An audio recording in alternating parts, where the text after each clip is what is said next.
Hai, ketemu lagi sama SG di sini. Drama ini adalah drama kedua yang aku rangkum, semoga kalian suka. Dark Hole menceritakan tentang sekelompok orang yang bertahan hidup dari mutan mengerikan yang terjadi karena asap misterius dari lubang pembuangan. Lee Hwa Sun, Kim Oh Kevin, adalah detektif dari unit investigasi regional Badan Kepolisian Metropolitan Seoul. Suatu ketika dia mendapatkan panggilan telepon tak dikenal yang mengaku kalau dia telah membunuh suaminya. Lalu Lee Hwa Sun melakukan perjalanan ke kota Muji untuk menyelidiki hal ini. Di sana, dia justru terlibat dengan hal tak terduga ketika orang-orang berubah menjadi mengerikan seperti monster karena menghirup asap misterius. Para penduduk yang selamat pada ketakutan. Di sana Lee Hwa Sun berjuang untuk menyelamatkan orang-orang dan juga mencari penelepon misterius yang telah membunuh suaminya. Scene dimulai dengan memperlihatkan di mana si pemeran utama sedang berpacu melawan monster mengerikan. Scene kembali ke 3 hari yang lalu di mana Hwa Sun sedang berada di pemakaman suaminya. Scene kembali membawa kita saat kejadian pembunuhan suami Hwa Sun. Hari itu Hwa Sun mendapatkan telepon dari suaminya yang mulai merintih kesakitan. Hwa Sun bergegas pergi dengan panik berharap suaminya baik-baik saja. Di rumah si suami sudah diikat seseorang dan siap untuk disuntikan sesuatu yang bisa membuat dirinya meninggoy. Hwa Sun tiba di rumah dan melihat suaminya tidak bernyawa dengan kepala terbungkus kain putih dengan bekas suntikan. Scene kembali ke Hwa Sun di pemakaman. Dia mendapat telepon dari rekan kerjanya yang memberitahu kalau pembunuh suaminya telah kembali.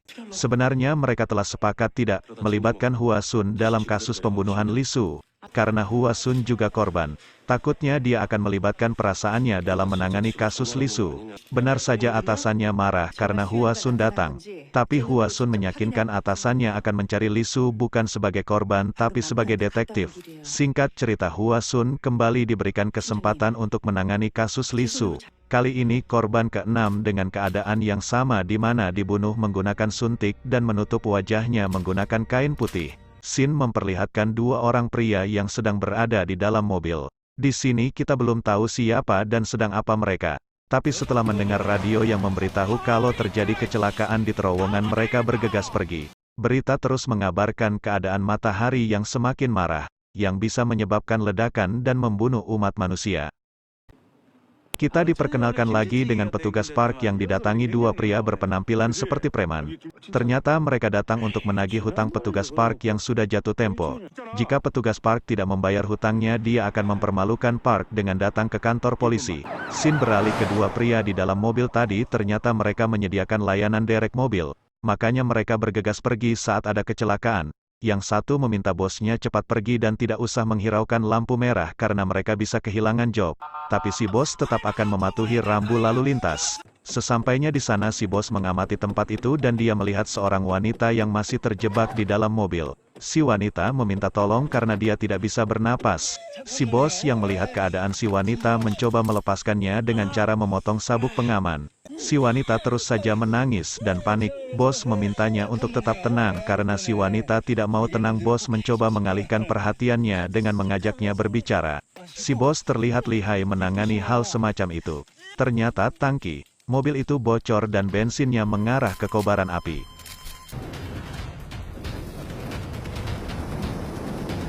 Melihat mobil yang sudah terbakar, bukannya pergi Tae-han malah berusaha menenangkan si korban dan meminta Yang Sik kawannya menarik dirinya saat dia memintanya.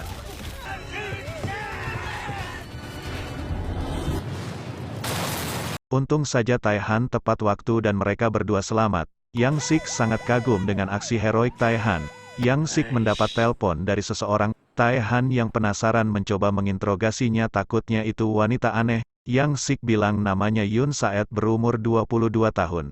Dan wanita itu seperti malaikat untuknya. Scene beralih ke hutan dengan seorang pria yang sedang bekerja mencari lebah. Tidak sengaja dia menemukan telur aneh.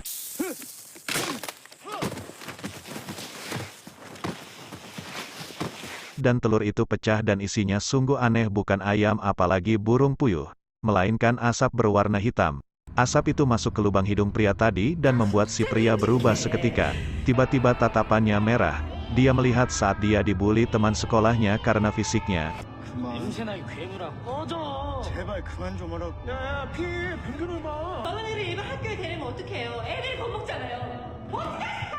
Bahkan istrinya yang tidak menganggap dirinya sebagai suami. Tiba-tiba bisikan aneh muncul mempengaruhi dirinya untuk membalas dendam.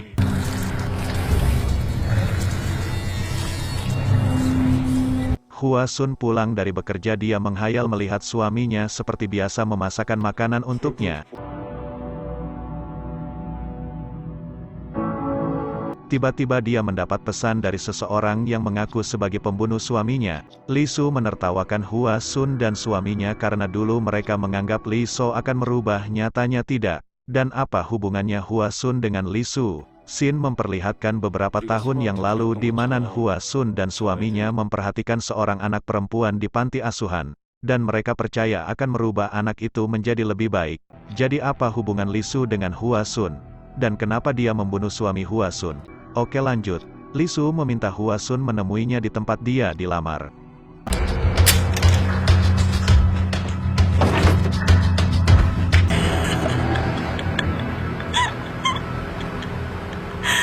Hua Sun bergegas pergi menemui Li Su.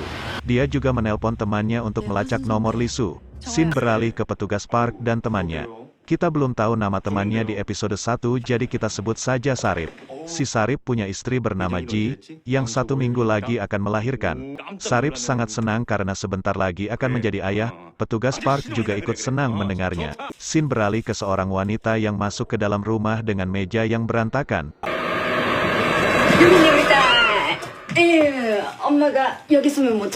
Itu Doyun, anak si wanita tadi, yang di scene awal kita lihat sedang bersama detektif Hua Sun. Sarip memberitahu petugas park mengenai pria yang kemasukan asap aneh di hidungnya. Si pria itu belum kembali ke rumahnya.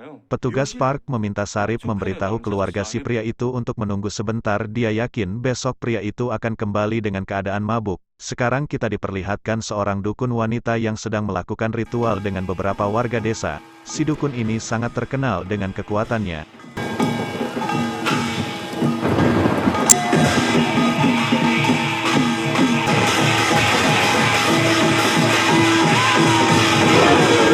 Tapi malam itu dia gagal melakukan ritual, dan berakhir orang-orang kini tidak mau lagi mempercayai dirinya. Li Su kembali membunuh orang.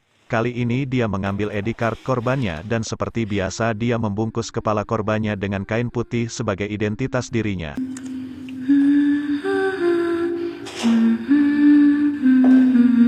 Hua Sun di jalan hampir saja menabrak pria dan ternyata itu pria yang menemukan telur. Dia berubah menjadi aneh, matanya hitam menyeramkan dengan celurit di tangannya. Dia juga terus mengucapkan kata-kata kalau dia akan mencongkel matanya. Taehun yang di rumah mendengar suara aneh. Dan Sin kembali ke Hua Sun, dia sudah sampai ke tempat dia dilamar tapi Li Su tidak ada di sana.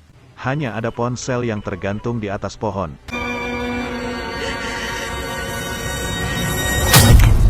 Ternyata itu hanya mimpi. Temannya Hua Sun berhasil menemukan pemilik ponsel yang diminta Hua Sun untuk dilacak, tapi pemilik ponsel itu bukan Li Su tapi Kim Beom, seorang perawat yang bekerja di rumah sakit Muji. Mendengar kabar itu Hua Sun bergegas pergi. Di rumah Sarip masih tertidur karena hari itu dia libur, tapi istrinya datang membangunkannya karena petugas park menelpon. Petugas park ingin Sarip datang walaupun hari itu Sarip libur. Sarip berpamitan pada istrinya yang sedang hamil tua untuk bekerja di hari libur. Sarip tiba di tempat yang diminta petugas park, ternyata itu salon milik istri penemu telur aneh. Penemu telur sudah tewas terkapar di sana, juga ada istrinya dengan mata yang sudah dicongkel. Sarip yang melihat hal itu muntah seketika, beralih ke Taehan dan Yang Sik. Karena tidak ada job, Taehan beralih menangkap Bobby hutan agar bisa membayar Yang Sik. Mereka berhenti di tengah hutan. Yang Sik merasa perutnya sakit dan pergi untuk BAB. Sedangkan Taehan kembali merasa ada sesuatu di balik semak-semak. Ketika E-nya sudah di ujung, Yang Sik melihat telur yang sama yang di dalamnya ada asap hitam misterius. Karena lama Taehan menyusul Yang Sik, dia melihat Yang Sik terdiam membelakanginya tanpa menjawab pertanyaannya. Ketika Yang Sik berbalik arah, Taehan terkejut dengan mata Yang Sik yang berubah menjadi hitam. Sedangkan Hua Sun berada di rumah sakit Mujin untuk menemui Kim Beom, si pemilik handphone yang digunakan Li Su. Ternyata Kim Beom ibunya Doyang. Kenapa handphonenya bisa ada di tangan Li Su? Jadi, 1 minggu lalu ada seorang wanita yang meminjam handphonenya sebentar. Ketika Kim Beom lengah, wanita itu menghilang bersama handphonenya.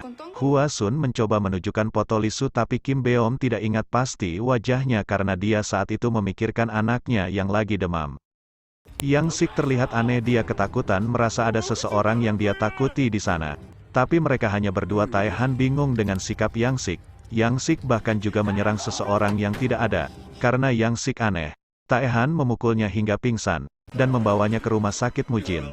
Di sana Yang Sik terus saja merasa ada seseorang. Dia melihat dokter sebagai ayahnya yang sudah lama meninggoy. Jadi si Yang Sik ini seperti berhalusinasi tingkat akut.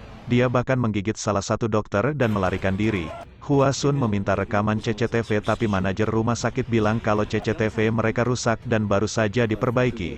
Yang Sik yang berlari keluar tertabrak. Apakah dia meninggoy? Oh tidak, Yang Sik masih sadar dan melihat ayahnya yang dia takuti di sana. Yang Sik kabur dan Tai Han mengejarnya dan Hua Sun juga mengekor di belakangnya. Di sisi lain dukun yang frustasi karena kegagalannya, mendengar suara aneh dari hutan dan mencoba mencari sumber suara. Hua Sun yang mengikuti Tai Han melihat lubang aneh misterius entah dari mana asalnya. Dari lubang itu muncul asap hitam aneh yang mengerikan yang bisa membuat seseorang berubah.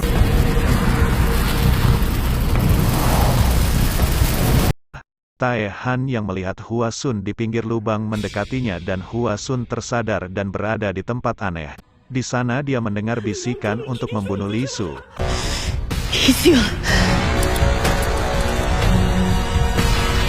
Bagaimana kisah selanjutnya? See you ke episode berikutnya, gengs.